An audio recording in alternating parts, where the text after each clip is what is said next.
Arabic calligraphy, a woman so respected that her name was spoken in academic circles with reverence. Anna had grown up with manuscripts instead of bedtime stories, ancient poetry instead of fairy tales. But her mother had died, her father's diplomatic career had ended, and the bills had crushed her. Anna had degrees in Semitic languages from Oxford and $80,000 in debt. Academia had no place for a grieving woman who couldn't play politics. So she hid at the Alean, serving the powerful and forgotten by everyone. That night, her manager had hissed during briefing. Thompson, penthouse suite at 7. Sheikh Khalid, Al-Jamil. You will not speak. You will not be seen. She nodded. She'd heard of him. Not a showy prince, but a billionaire scholar obsessed with reclaiming the Jamil family's lost artifacts. At 6:45, she was scanned by security and cleared to enter the private dining suite. It was vast and golden, with a roaring fireplace and rain streaking the tall windows. At 7:03, the Sheikh arrived, calm, intelligent, with eyes that seemed to see everything. 5 minutes later came Richard Sterling, the polished head of Sterling Historical Acquisitions, and Dr. Evelyn Reed, an Oxford historian carrying a silver pelican case. The air grew taut with wealth and intellect. Anna poured mint tea and watched from the edges. Dr. Reed unclasped the case and revealed the treasure, a single sheet of vellum inscribed in breathtaking Arabic calligraphy, bound by a faded green ribbon and sealed with wax. The Al-Jamil Charter, Dr. Reed announced, her voice steady. Dated 988 A.D., the grant of lands from the Caliph himself, lost for 1,000 years. The Sheikh leaned forward. His advisor, Dr. Burkett, studied it through a magnifying glass, breathless. Sterling smiled, sleek as a shark. Anna was supposed to ignore it all, but she couldn't help glancing. The script was mesmerizing, strong, elegant, yet something off. A faint unease stirred in her chest. She knew this writing. She'd been raised on it. She'd been taught to recognize the human fingerprints in ink, the rhythm, the imperfection that proved truth. And this one was too perfect. Dr. Reed's voice droned on, laser pointer gliding across the vellum. Carbon dated by the Swiss Institute. Vellum from 950 A.D. Ink analysis. Pure iron gall, no modern contamination. Everything was flawless. Every word, every test. Too flawless. Her mother's words echoed in her head. Never trust perfection. Habibti. Perfection is the mark of a forger.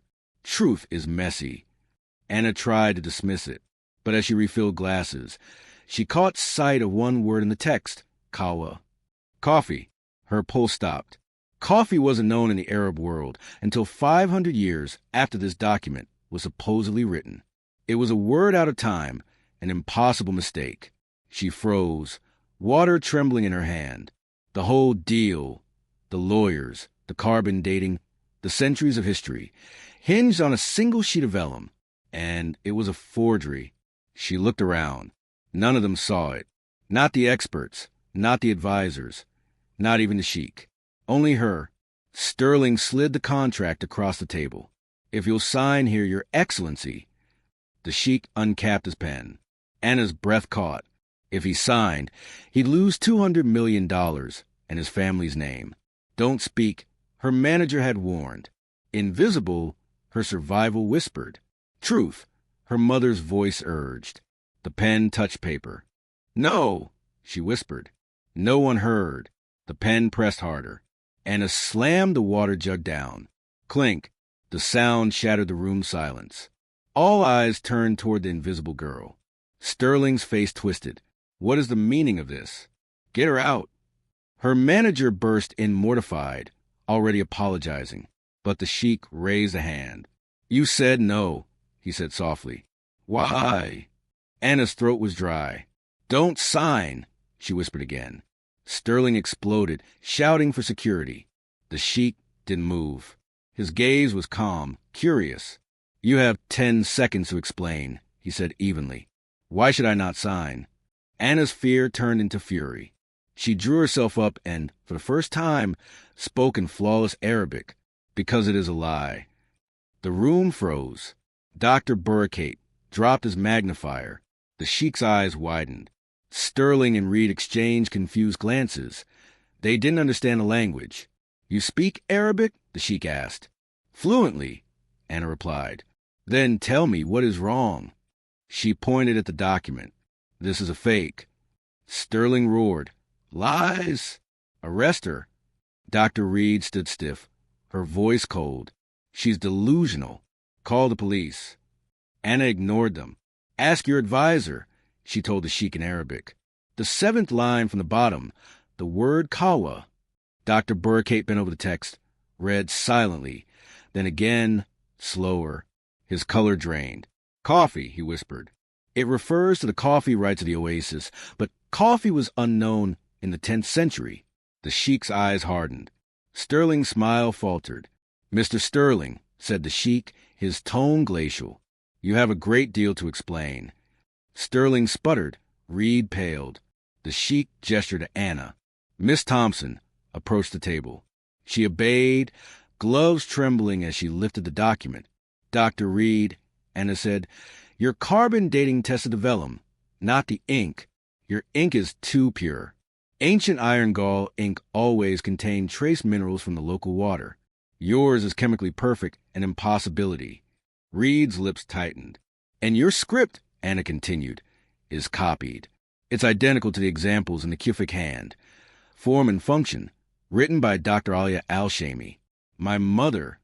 The revelation hit like thunder. Reed went pale. Dr. Burkate whispered, awestruck, "Alia Al-Shami's daughter." Anna pressed on. "The flourishes are Thuluth, 13th century. The diacritics are Naskh, 11th century. And the word kawa," she pointed, 500 years too early." Dr. Reed's mask shattered.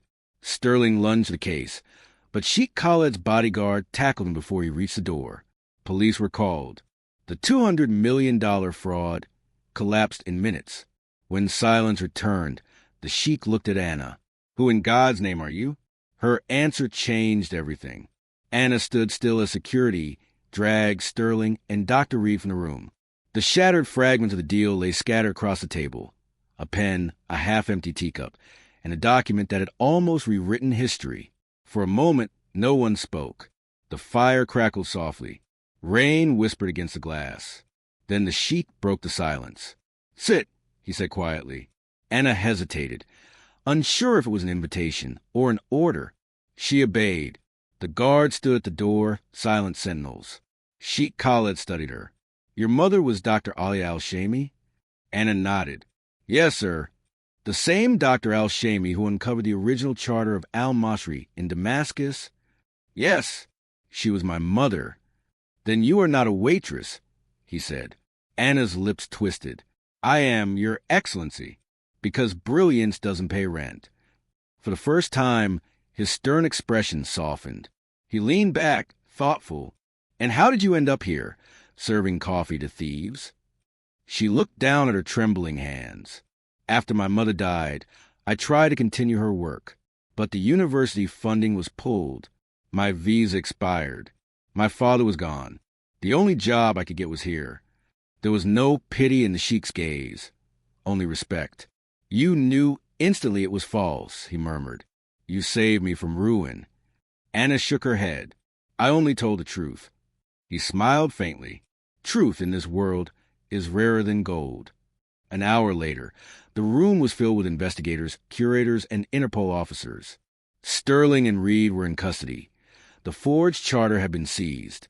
But the Sheikh stayed behind, dismissing everyone except Anna and Dr. Burkate. This forgery was perfect, Burkate said grimly. It could not have been done without access to our archives. The Sheikh nodded. Then someone inside our own institutions helped them. He looked at Anna. "Would you help us find out who?" Anna blinked. "Me?"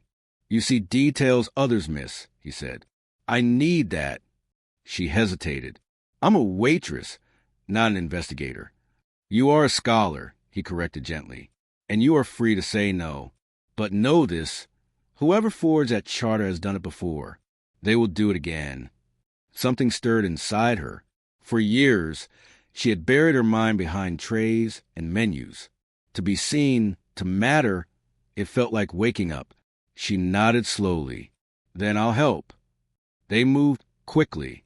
The Sheikh security team traced Sterling's financials, uncovering payments from anonymous accounts linked to a museum curator in Cairo and a Swiss auctioneer. The operation was vast. Dozens of forged manuscripts sold to private collectors as priceless antiquities. Anna spent nights in the Sheikh's library, cross-referencing handwriting samples, carbon reports, and pigment analyses. She slept little, surviving on black coffee and adrenaline. And slowly, she began to see the pattern, the same perfect handwriting appearing across different centuries, the same chemical purity in every ink. They used artificial aging, she told the Sheikh one night. High-heat oxidation on real vellum, digital scanning of authentic scripts, and synthetic iron gall compounds. Whoever made these isn't just an art forger. They're a chemist and a historian. The Sheikh leaned over the table, intrigued. Then who? Anna pointed to the signature on one of the auction certificates. A curator's assistant named Daniel Raines. He studied under my mother for a year. He had accessed her archives. He knew every manuscript she'd ever handled. When they pulled his record, the pieces fell into place. Raines had disappeared from Oxford 5 years earlier, resurfacing under a new name in Switzerland, working for Sterling. 2 days later, in a rain-soaked Zurich warehouse, they found him. Rows of ancient-looking manuscripts filled the shelves, every one of them fake. When confronted, Raines broke down, claiming he'd been coerced by Sterling and Reed. But Anna wasn't convinced. As she examined his notes, she found something more chilling. Drafts of a new forgery still in progress. The target? The Al-Nimr Declaration, she breathed. The one that would have rewritten Ottoman boundaries. This isn't just about money. It's about history control. The Sheikh's expression hardened. Then we ended here. When the case broke in international headlines, it shook the academic world. $400 million historical fraud ring exposed. Waitress turns whistleblower. But inside the chaos, Anna kept quiet. She refused interviews, refused fame. The Sheikh, however, did not forget. A week later, she received a call from his office. "Your Excellency would like to see you in Dubai," the assistant said. Anna's stomach twisted as the private jet carried her across continents. The Sheikh met her at his desert estate, a palace of marble and silence. "You have done what universities and governments could not," he said. "You saved our heritage." "I only did what anyone should have done," she murmured. "No," he said softly. "You did what no one else could have done." He gestured to a long glass case. Inside was a manuscript, fragile, breathtaking. "The Charter of Al-Masri, the real one," he said. "Your mother discovered it. I bought it years ago from a museum that held it in trust. It belongs with her legacy. And now so do you?" She frowned. "I don't understand. I am establishing the Al-Shami Foundation for Historical Integrity. You will lead it." Anna's breath caught. "Me!" "Who better?" he said. "The woman who saw truth when the world refused to look." Tears blurred her vision. For the first time in years, she was invisible. Months passed. The foundation grew. Scholars, analysts, historians working under her guidance. They used technology, linguistic analysis, and AI to authenticate manuscripts worldwide. Every night, she still remembered the moment she had slammed that water jug, risking everything. And sometimes when she walked past the Sheikh's office, he would glance up and smile, not as a billionaire or benefactor, but as an equal who had found in her what he'd spent years seeking. Integrity in a world built on illusion. Anna would smile back, whispering under her breath the words that had changed her fate forever. Perfection is the mark of a forger. Truth is messy. And in that beautiful, imperfect truth, she finally found her place.